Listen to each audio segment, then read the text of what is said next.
everybody, Lord Tremendous here, got a battle report here for you. It is game 2 of my LGS escalation tournament. This round is 1,300 points, and I'm getting a kick out of it. I wasn't sure how I was going to feel about an escalation tournament, but actually it's been a lot of fun, and I really did enjoy it. But anyway, 'tis I, Lord Tremendous of the Varangur, versus Inner Eddie of the Ogres. Yes, my infamous Inner Eddie Ogres, who has taught me the ways of rolling. We ended up getting paired up for round 2, and we beat the crap out of each other. Not that that should be a spoiler, because it's Varangur versus Ogres. What else are we going to do? So, again, really solid game, really close game. Sit back, relax, get ready to see how it goes. Here's my list, and there's been about 300 points of change since the last one, but it's an escalation tournament, so it's okay. I still have my Chieftain Blackshade. He's on a mount with Brutal and the Staying Stone. I've got my Magus Elizabeth. She's got Famulus she's mounted, and she's got the Inspiring Talisman as well as Drain Life. And then I have a Magus Conclave. Yeah, you're seeing that right, with Famulus, basically Elite. Yeah, I'm taking a Conclave again. I learned from the Lone Wolf, like I've said about 40 times now, and a Conclave does have its uses, and I'm trying it out. I'm not going to be doing more than one, but that's just the way my strategy is in order to incorporate them into my army. The rest of my list consists of a Warband Horde with two-handed weapons and the Crystal of Retribution, because I just think it's awesome. I have a Reaver Troop with what I fondly call True Valdez, because, oh god. And I have a Mounted Sons of Corrigan Regiment with Fury, as well as a Cavern Dweller, joining the list at 1,300 points. That's going to do it for my list. I'm going to post my opponent's list, play some music. Feel free to pause it whenever you like to see what he took.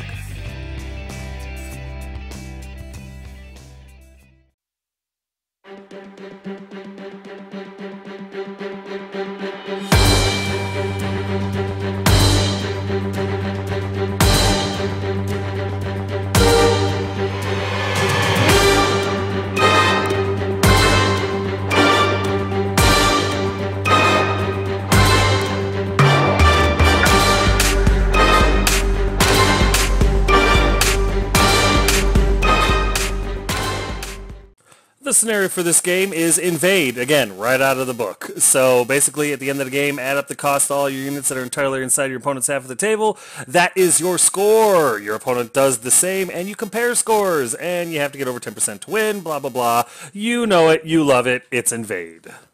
Here's deployment, and I took one look at the list, saw that it was ranged, and I said, screw it, let's go punch him in the face. If you are clever, you've already looked to the right and seen the ba-bomb. Yes, I'm terrified of that. That will be getting all my attention. So Elizabeth went over there to Lightning Bolt and possibly Drain Life it, and if that doesn't fix it, she's going to sacrifice herself for the greater good. My Mounted Sons are over there to try to pull it out, keep it over on my right flank so it doesn't go over towards the center there where all the important stuff is. However, once it comes around that house, the Conclave will fire at it with both barrels.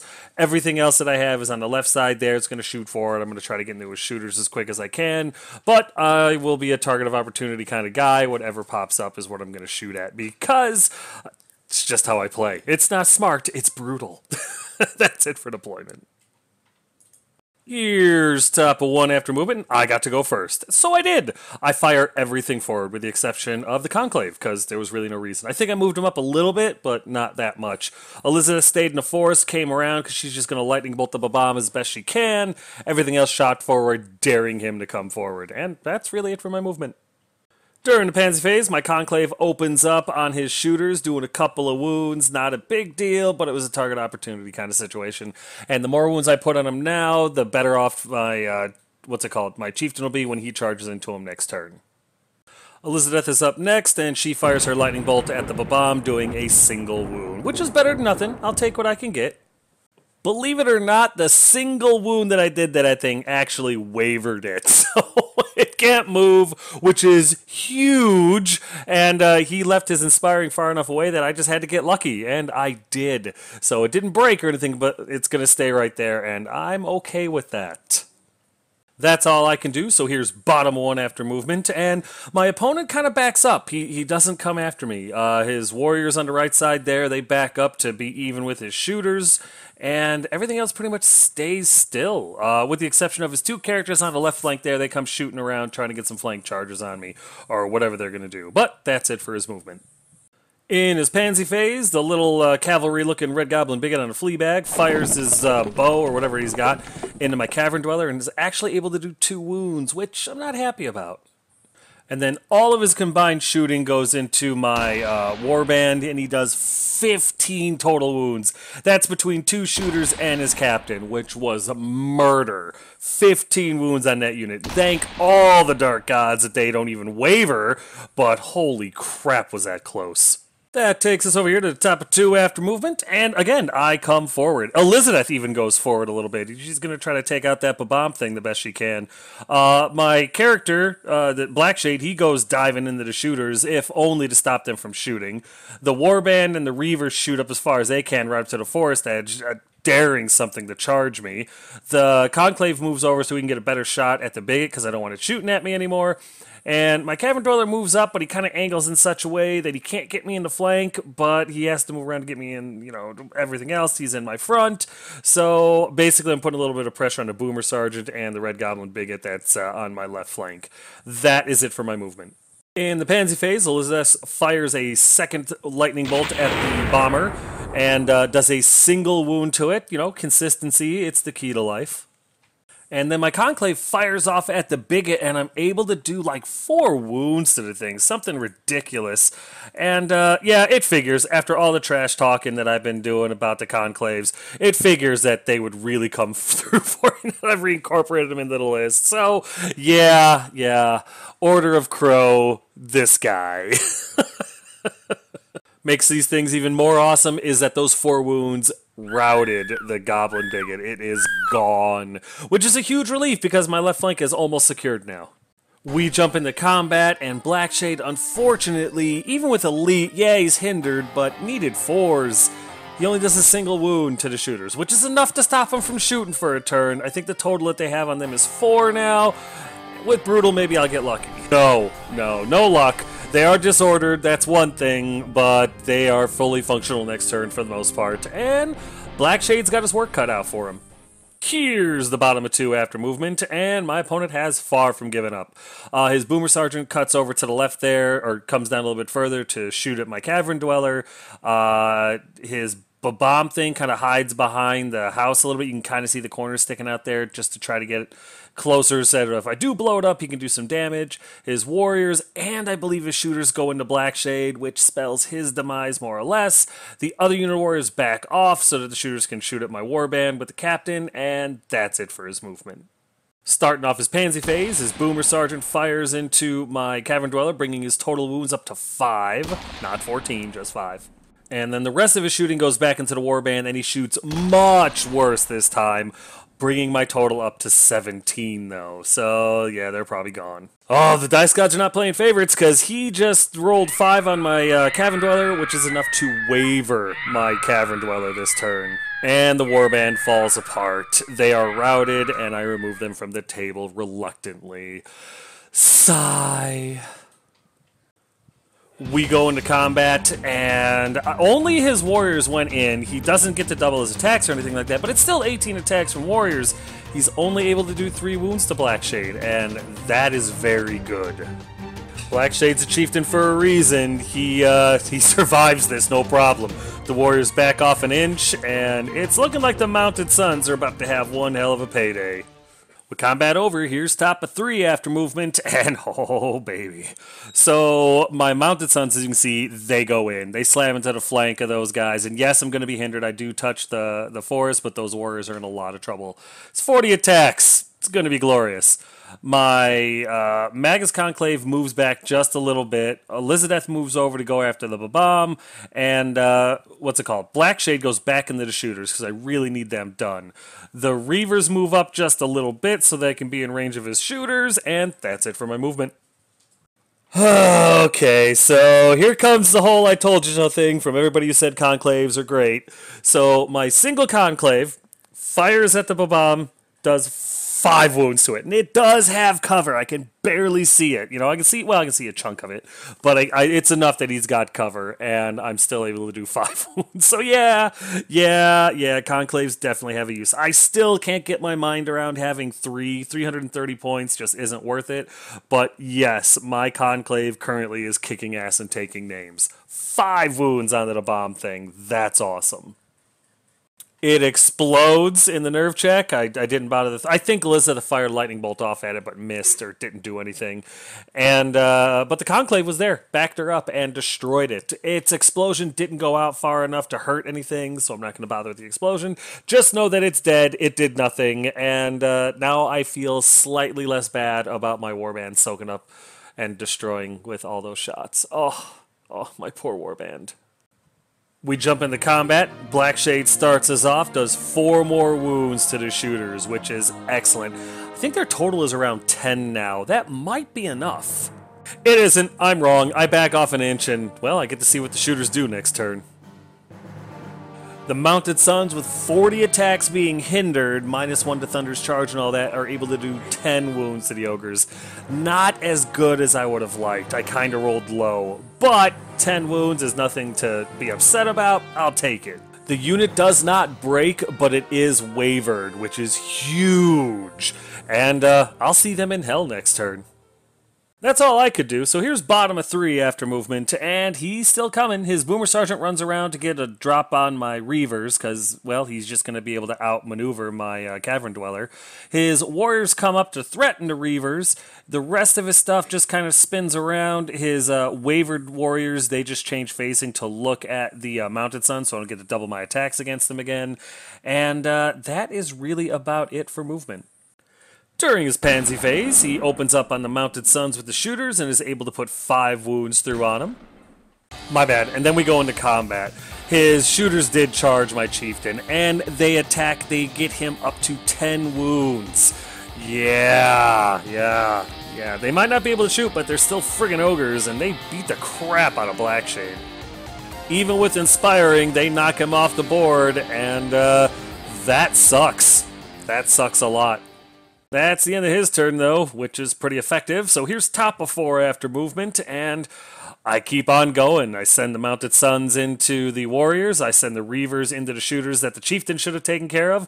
Elizabeth starts moving back over to the side to try to help out. The Magnus Conclave stays put, and the Cavern Dweller turns to face the Boomer Sergeant, forcing him to move next turn.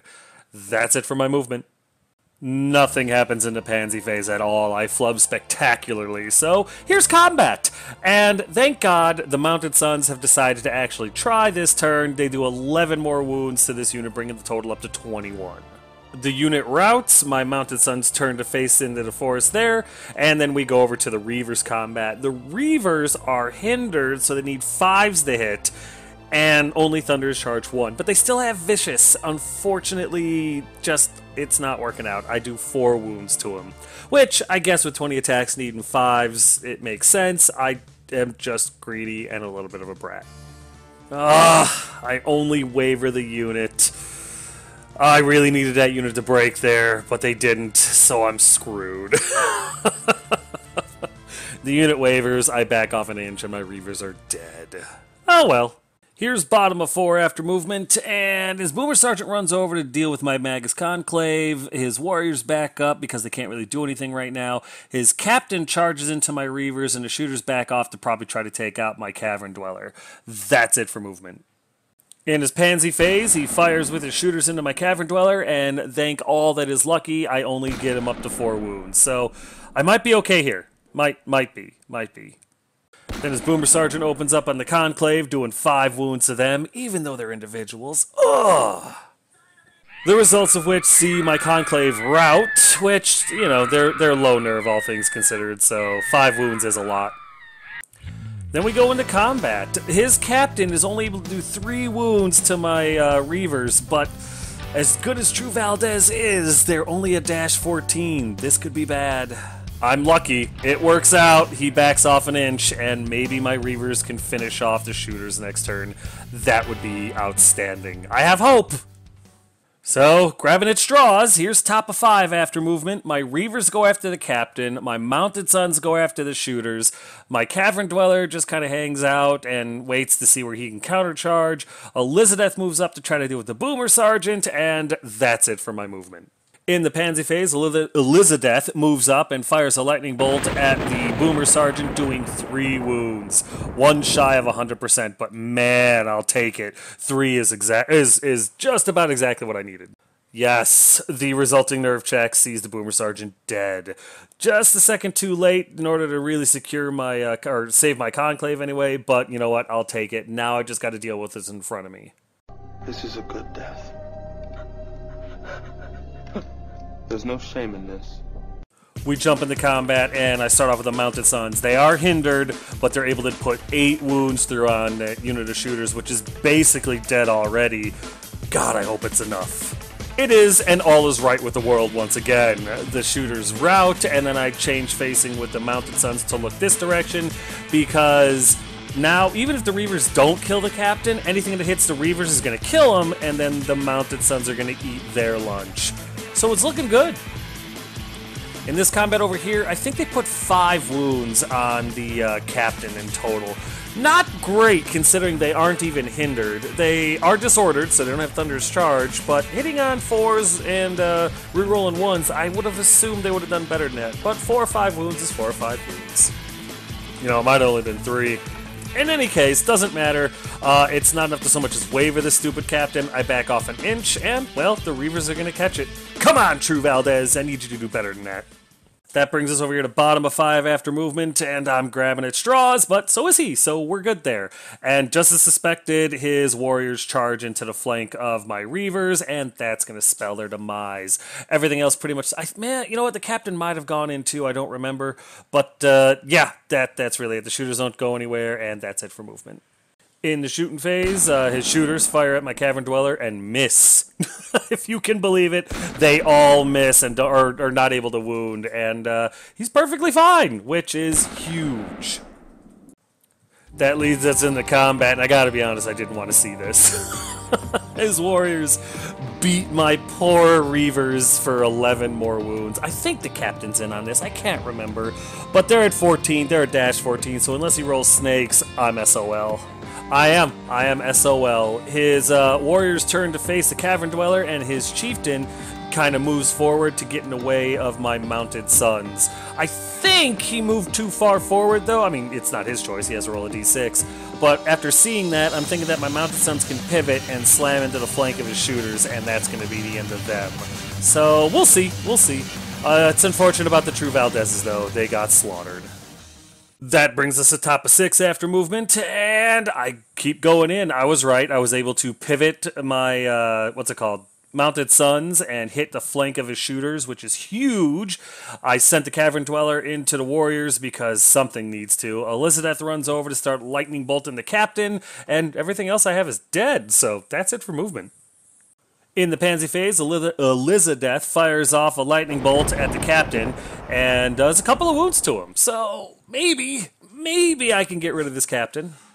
We jump into combat, and my Mounted Sons kick it off with 16 wounds to the shooters. 16 wounds! Oh, that's what I wish I had done to the warriors earlier. But, you know what? Beggars can't be choosers. 16 wounds is awesome. The shooters disintegrate before me, and the Mounted Sons turn to face the remaining ogres, the warriors, and the Captain. It's looking real good all of a sudden. My Cavern Dweller, he doesn't do quite as well. He's only able to do 4 wounds to the warriors, which isn't going to be enough to so much as waver him. I back off an inch, and, well, now I just gotta hope he can survive the warriors' countercharge next turn. Here's bottom of 6, and this could be the end of the game. He sends his warriors and his Captain into my Cavern Dweller, and that's it for his movement. We go straight into combat, and his warriors and Captain beat the piss out of my Cavern Dweller. They really do. And at the end, he's at a total of 11 wounds, which is not good. Cavern Dweller dies a horrible death. His warriors turn to face, as well as his Captain. This is bad. I really luck out, and it goes to top of 7 after movement. And so my Mounted Sons, I got one shot at this. They charge into the warriors, and God, I'm just hoping that they're able to do it. If not, it's looking like it's going to be a draw in his favor because he's just got more points on the table than I do. And at this point is when I realize, oh, that's right. There's an objective. The only way he's going to score points is if he gets stuff into my table edge. And I'm like, oh, so as long as my warriors don't, or as long as my sons don't die, I can't lose. Or Elizabeth, you know, so okay, let's see what happens. So, yeah, I move Elizabeth forward to drain life at the captain. The mounted sons go into the warriors, and that's it for movement. In the pansy phase, Elizabeth fires off drain life at the captain, hoping to do two or three wounds, and I'm only able to do one. I guess it's better than nothing, and the captain's total is like a 6. I don't roll high enough to rout him, but I do roll high enough to waver him, and that'll work, because that pretty much makes it impossible for his captain to do anything for the rest of the game. He might as well be dead, and good. There's really no way I can lose now. We go into combat, and the mounted sons are able to put 7 more wounds onto these warriors. On top of the 4 that was put on by the Cavern Dweller earlier, what is that, 7, 8, 9, 10, 11 wounds? Not a ton, but routing this unit is a possibility. The first roll is an 8, the second one is a 9, the ogres evaporate before me, and yeah, the mounted sons have put in work once again. I really love this unit. At this point, my opponent looks at the table and goes, well, like you know already, there's nothing you can do, or there's nothing he can do to win, so it's game over, he concedes, but I had forgotten up until the last turn about the objective completely. This scenario, just completely forgot. Every game to me is a kill game, and I was like, oh, that's right, an objective, so... Luckily for me, it just kind of worked out. Otherwise, no idea. But, yeah, with my mounted sons and Elizabeth in his deployment zone, I've won. So that really worked out nicely. And holy crap, those mounted sons. But you know what? We'll get into the recap right away because this game is over. That's it, man. Game over, man. It's game over. In the end, it was a victory for Lord Tremendous. I ended up getting 420 points into his deployment zone. He got 0 into mine, which gives me 2 wins, 0 losses so far in this tournament. I am undefeated in my LGS tournament so far. I have no idea what's going on or why this is even possible. I'm getting lucky as hell. So, yeah. Much better start than at the Lone Wolf, huh? I just get so friggin' into killing my opponent's units and stuff like that. I forget all about the damn scenarios. I got lucky in this one, but I really got to focus on the scenarios more often, especially in tournament games. Like I said, luckily my bloodlust worked out for me in this situation, but that's not going to happen every time. It'd probably be the last time it ever happens, so I really got to focus on that. Maybe make a token or something, I don't know. Mounted Sons won me this game, hands down. I don't even know how that happened. Although, Elizabeth did really well, peppering down that bomb and wavering the captain in the end. That was huge. That was really huge. But as usual, the Mounted Sons really carried their weight this game. I'm toying with putting a second unit in my main army. Thinking about it. I think it'd really be worth it. So, yeah, let's go ahead and talk about what you've already commented about before the game was even over. I am using a conclave. I'm only using one, and it was super useful this game. And yes, I concede I was wrong about having a single conclave in an army. Still can't get my head around using 3. 330 points for the damage output that they give you is garbage. But 1 is plenty, I definitely see it a value, and this is all Valdez's fault. He's the one that had conclaves, and he showed me just how good they could be, or at least I shouldn't say good, but how useful they could be, and that my army was seriously weakened by not having one. So again, James, thank you for kicking info down my throat. So yes, I have a conclave, and I am happy about it, and it definitely proved its worth this game by dealing with the bigot, the bomb, and helping out with the boomer sergeant. So yeah, very happy with the outcome. Always a good game against my inner Eddie, and it always feels good to outroll my inner Eddie. Although we did have some blowout rolls with his shooters, as he usually does. But this was a really fun game. We were BSing back and forth the whole time and really enjoyed it. I always enjoy playing against inner Eddie, and I'm definitely looking forward to the rematch, tournament or non-tournament. But yeah, that's going to do it. Battle Report number 26 is officially in the history books. As always, if you have any questions, comments, concerns, or complaints, feel free to put them in the comment section below, and I will get back to you as quick as I can. But as always, thanks.